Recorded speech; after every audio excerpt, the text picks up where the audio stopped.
حبايبي عاملين ايه؟ النهارده هنعمل صينيه سمك.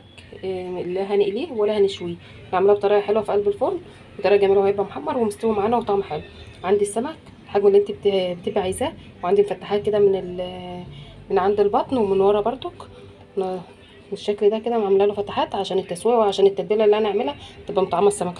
وغسلاه كويس ومنضفاه بالشكل ده، غسلاه بدقيق وليمون وشويه ملح وغسلته كويس. واهم حاجه نغسل الدم والزفره اللي بتبقى فيه، وليمون كتير بلاش خل عشان الزفره ما تبقاش ماسكه فيه.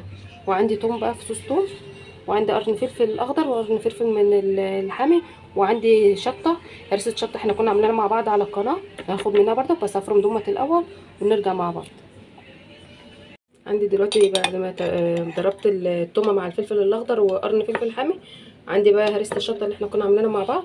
هحط كده معلقتين عشان انا عايزه كميه، عشان اعمل برضو الرز وبابا غنوج هوريهولكم بطريقه برضو حلوه بالشكل كده.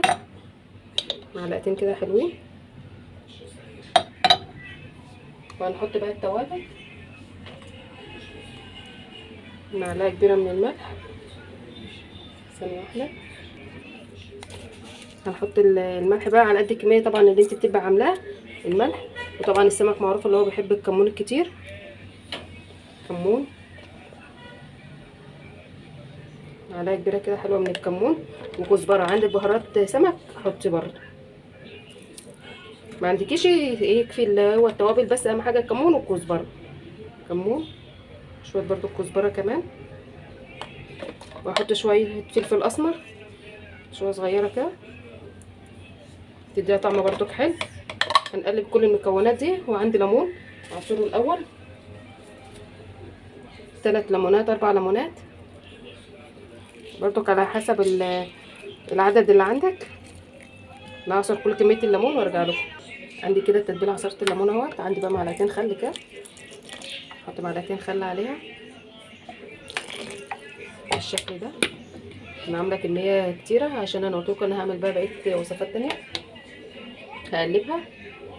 عندي التتبيله اهي، قلبتها كويس مع بعضها كده. هشيل منها 3 معالق. بسم الله الرحمن الرحيم بالشكل ده كده عشان هحتاجهم على جنب. ونتبل بقى السمك. بص انا هاخد بقى من التتبيله واتبل بها السمك واتبل بها البطن، هوريكم دلوقتي انا عملتها ازاي. بصوا انا تبلت بقى السمكيه من بطنها كويس كده، ومن الحتت الفتحات اللي احنا عاملينها عشان السمكيه تبقى متبله حلو.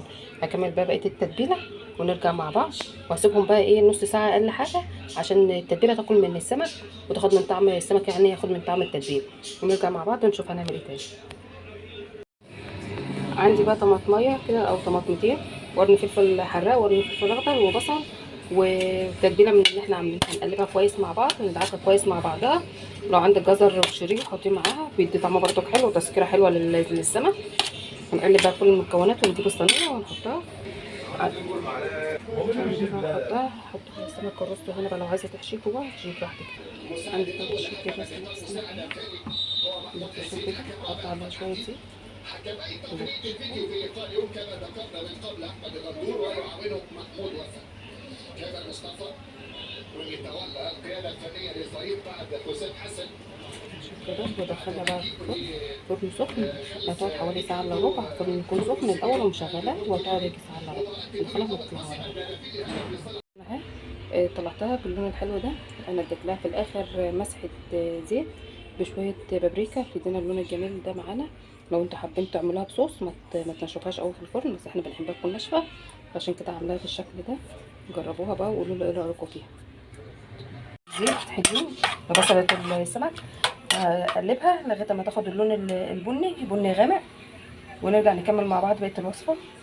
عندي بصل كتير من البني اهو بالشكل ده كده.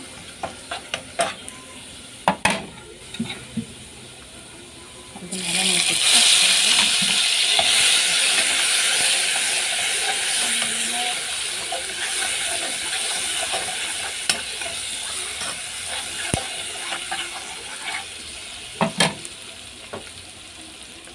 عندي طماطم مبشوره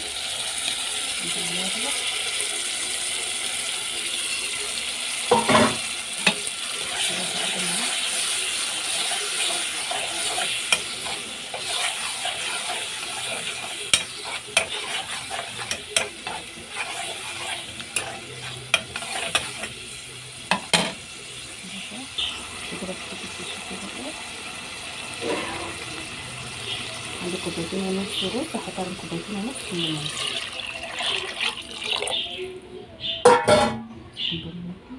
عندي الميه غليت بالشكل ده كده، هحط بقى شويه كمون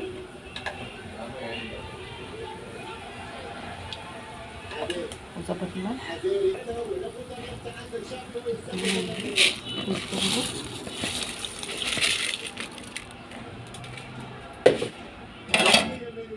هقلب واظبط الملح بقى بتاعه واسيبه لغايه ما يتشرب واوطي عليه.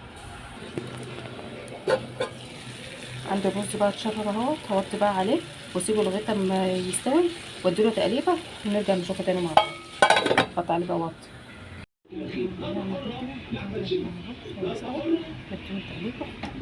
جاي مديله تقليبه وبطفي عليه بقى، يبقى طعمه جميل قوي. التتبيله اللي هي بتبقى ديت وانا بحطها على الرز واقلب بقى كويس واروح جايه طافيه عليه. النهارده عايزاكم تجربوه وتقولوا ايه رايكم فيه. بتنجان بالطحينه بابا غنوج والرز فلفل جميل ودي صينيه السمك تحفه.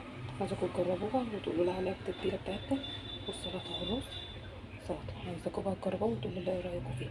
لو عجبكم الوصفه بتاعتي والطريقه متنسوش في اللايك والاشتراك وتفعيل الجرس ودعوه حلوه. السلام عليكم ورحمه الله وبركاته.